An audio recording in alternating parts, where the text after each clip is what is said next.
Good evening dear students, how are you? I hope आप सभी अच्छे होंगे। और आज हम एक पढ़ने वाले हैं एक्सपेरिमेंट, ओम्स लॉ। आज हम पढ़ाएंगे भी और इसका हम एक्सपेरिमेंट भी परफॉर्म करेंगे। ठीक है, तो चलिए शुरू करते हैं हम। क्या ओम्स लॉ? ओम्स लॉ क्या है? सपोज एक वायर हमारे पास है, एक कंडक्टर हमारे पास है और इसको हमने किया हुआ है कनेक्ट एक सेल, एक बैटरी के साथ।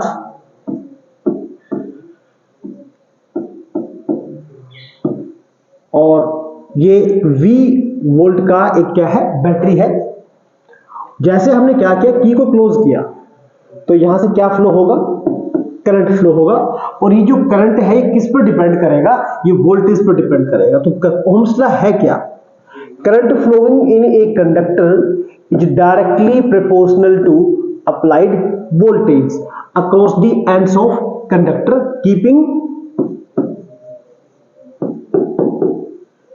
Resistance constant.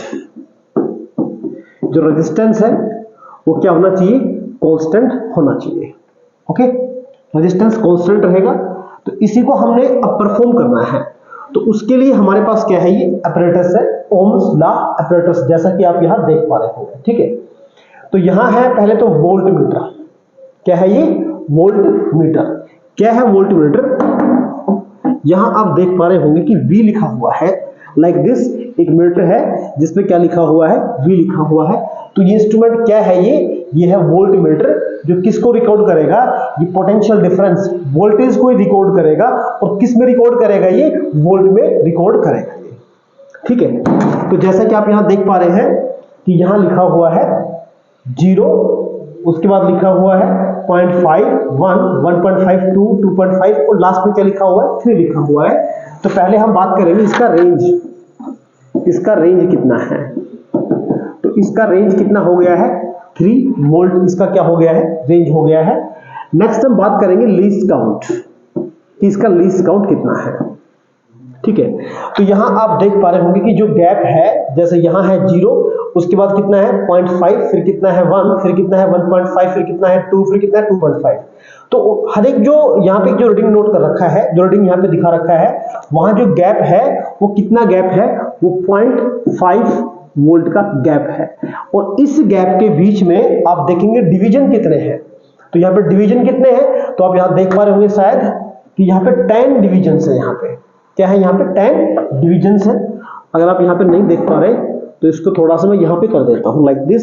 ये लिखा हुआ है 0, 0.5, 1, 1.5, लाइक दिस इस पे लिखा हुआ है। और यहां हर जगह पे 10 डिवीजन है, like this 1, 2, 3, 4, 5, 6, 7, 8, 9 and this one 10। तो जो गैप है वो गैप कितना है, 0.5 वोल्ट का है। और ये जो डिवीजन्स हैं ये 10 डिवीजन्स हैं। तो इन डिवीजन से हमने इसको डिवाइड कर देना है। तो लीस्ट काउंट हमारे पास आ जाएगा 0.05 वोल्ट। ओके, ये हमारे पास क्या आ गया, इसका लीस्ट काउंट आ गया है। रेंज क्या होता है, maximum measurement of an instrument. और लीस्ट काउंट क्या होती है, minimum measurement of an instrument.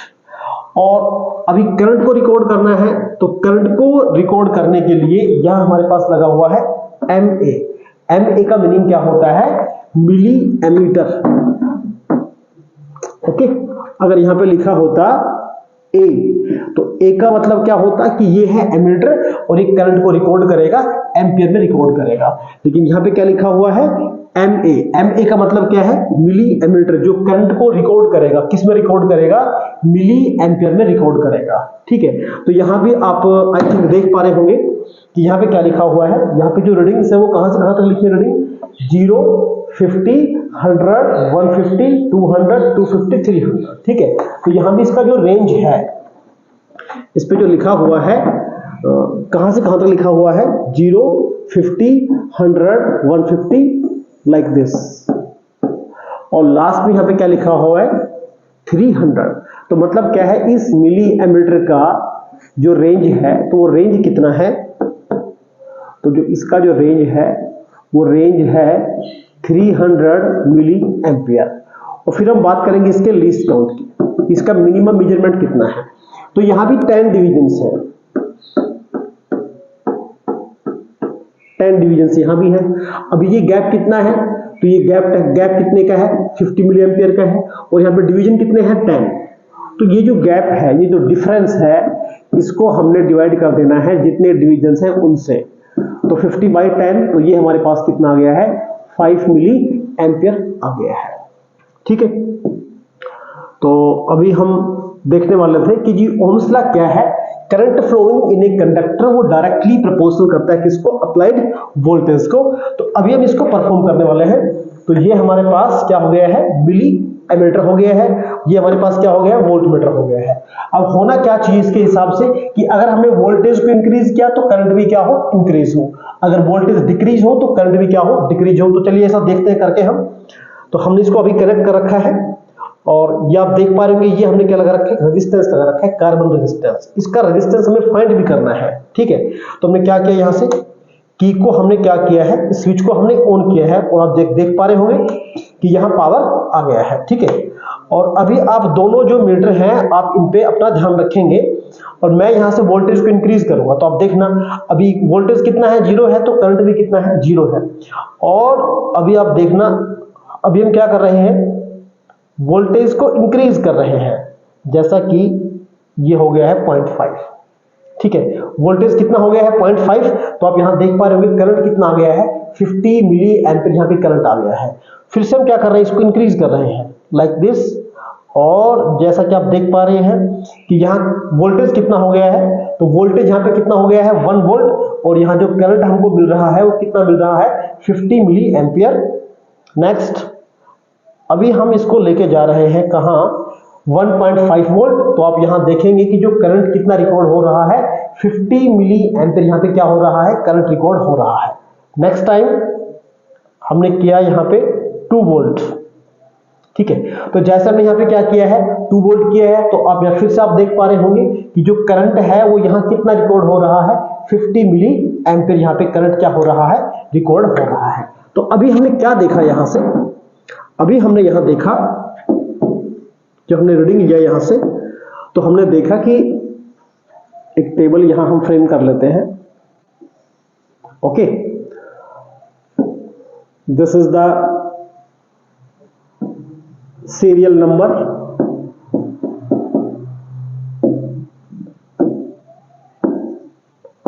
this is the reading of voltmeter in volt, and this is the reading of milliammeter in milliampere, और यहां हम फाइंड आउट कर लेंगे resistance. Okay, यहां पे हम फाइंड आउट कर लेंगे रेजिस्टेंस। तो कुछ रीडिंग हमने अभी यहां पे लिए थे। तो हमने देखा जब वोल्टेज 0 था तो करंट कितना था, 0। फिर नेक्स्ट हमने क्या किया था, वोल्टेज हमने किया था 0.5, और हमने देखा था करंट हमको कितना मिल गया था, 50 मिली एम्पीयर हमको करंट मिल गया था। फिर हमने कितना किया था इसको, 1.0, तो हमने देखा था कि 100 मिली एम्पीयर हमको करंट मिल गया था। नेक्स्ट टाइम 1.5, तो ये कितना हो गया था, 150, और जब हमने इसको 2.0 किया तो ये कितना हो गया था, 200 हो गया था। ठीक है, अच्छा आप ये भी बता सकते हैं कि जब ये वोल्टेज 2.5 होगा तो ये वैल्यू कितना आएगा, जब ये 3 वोल्ट होगा तो ये कितना आएगा, इसी रेशियो में आएगा। आप देख पा रहे होंगे आई थिंक, तो आपको आइडिया लग गया होगा कि नेक्स्ट करंट यहाँ पे कितना आने वाला है। ठीक है, अभी रेजिस्टेंस कैसे कैलकुलेट करें, तो रेजिस्टेंस हमने कैलकुलेट करना है V/I, क्योंकि ओम्स लॉ क्या था, V = IR, तो यहां से R क्या बन गया है, V/I। ठीक है, तो कोई भी आप वैल्यू देख लीजिए आप यहां से। ठीक है, जैसे ये हमारे पास क्या है, करंट है, और ये हमारे पास क्या है, वोल्टेज है, ये हमारे पास क्या है, करंट है, ये हमारे पास क्या है, वोल्टेज, ये हमारे पास क्या है, करंट है। ठीक है, अब डिफरेंस भी ले सकते हैं दोनों का, या उनकी जो कोरस्पॉन्डिंग वैल्यू है उसको आप डिवाइड भी कर सकते हैं। जैसे मैं ये वाला वैल्यू यहाँ पे ले रहा हूँ। ठीक है, कौन से वाला, ये वैल्यू मैं यहाँ पे ले रहा हूँ। ठीक है, तो R हमने कैसे फाइंड कर लेना है, तो जैसे R हमने देखा कि R हमारे पास क्या है, V/I है, तो हमने देखा यहाँ पे कितना वोल्ट है, तो ये है 1.5 वोल्ट।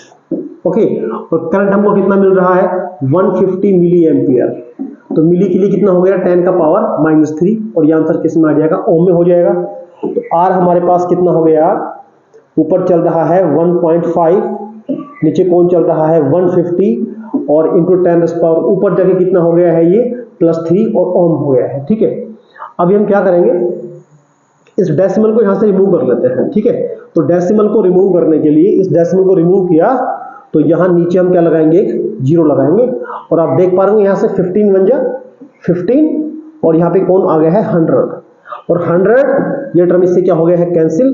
तो रेजिस्टेंस हमारे पास कितना आ गया है 10 ओम आ गया है। ठीक है, तो जब भी हम यहां पे कैलकुलेट करेंगे तो रेजिस्टेंस हमारे पास कितना मिलने वाला है 10 ओम 10 ओम 10 एंड 10।